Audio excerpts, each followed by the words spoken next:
Global mobility to the business is an enabler. Global mobility allows for businesses to have their people where they need them at every moment in time, which is why it allows for people to move around. It is a partner to the business. But it's also sometimes a roadblock. And the reason why I'm saying this is because although yes, we as global mobility professionals enable the business to move the people where they need them, not every time can we move them at the fast pace that they need them. We are a roadblock as well because we have to be mindful of obligations. Like every regulation, we need to be always on top of that. So if something changes, we always need to be telling the business. And so not every single time can we move as fast as they want us to be moving. But that being said, we are, I want to say, the gatekeepers of their compliance. Global mobility has evolved tremendously over the past couple of years. So what the definition of global mobility a few years ago might not be as applicable now because of the response, the changing demands of how organizations and talent operates. So global mobility to the business is an important part of supporting the business's need for quality talent. Global mobility, we as global mobility practitioners provide value by having a seat at the table to help in the decision for talent selection.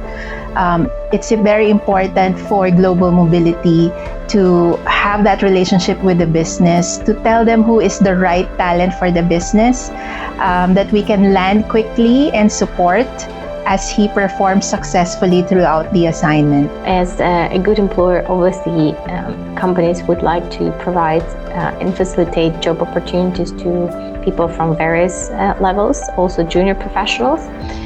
But there's definitely some bias from younger generation and let's say lighter approach on remote working. Employees' growth and how they feel about an organization,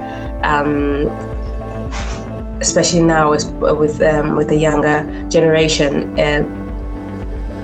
does come into play with mobility because you have employees who feel valued because they've been sent on assignment. So being selected for an assignment or for a move tends to increase the appreciation they feel from the organization.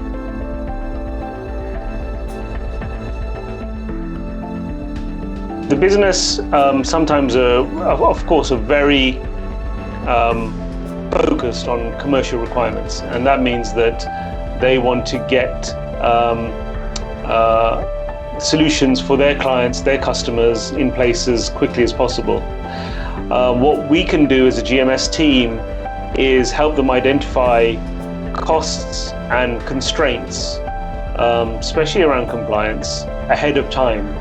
That means that if, for example, the business are wanting to deploy people to another location to carry out a project, we can identify in advance what those compliance constraints may be, whether it's timelines associated with immigration or costs associated with tax.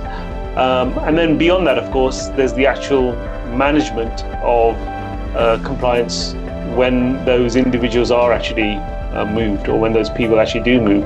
And the GMS team can make sure that the necessary compliance is managed and the risk to the business is mitigated. So I think US workforce is just becoming very competitive in terms of technology and data science. So organizations like Samsung, which is my previous organization, and Veris is constantly competing with the global talent. The pandemic has had pretty significant impact on global mobility.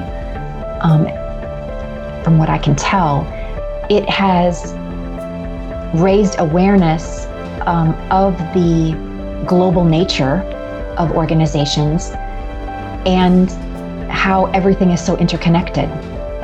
it also has raised awareness regarding duty of care for employees from a global perspective, and how globally mobile employees have a different set of concerns and different set of needs potentially, and the support that they're looking for is potentially different. So global mobility certainly is sharing that information today and is being asked proactively for that information today within many organizations.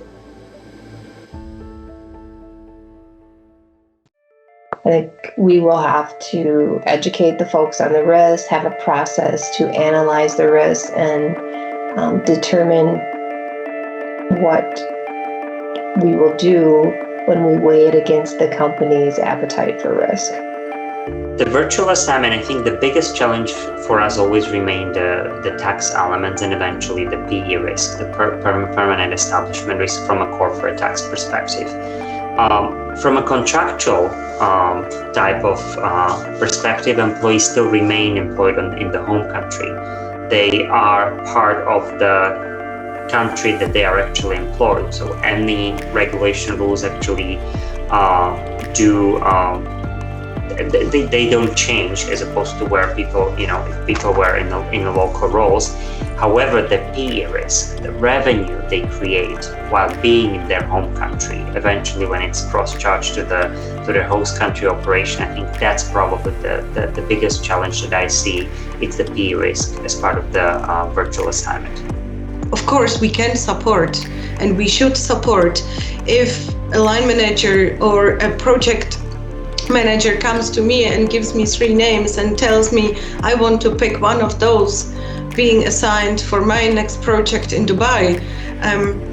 I sit together with the respective HR business partner, and we look into the case, the business case, without considering any diversity.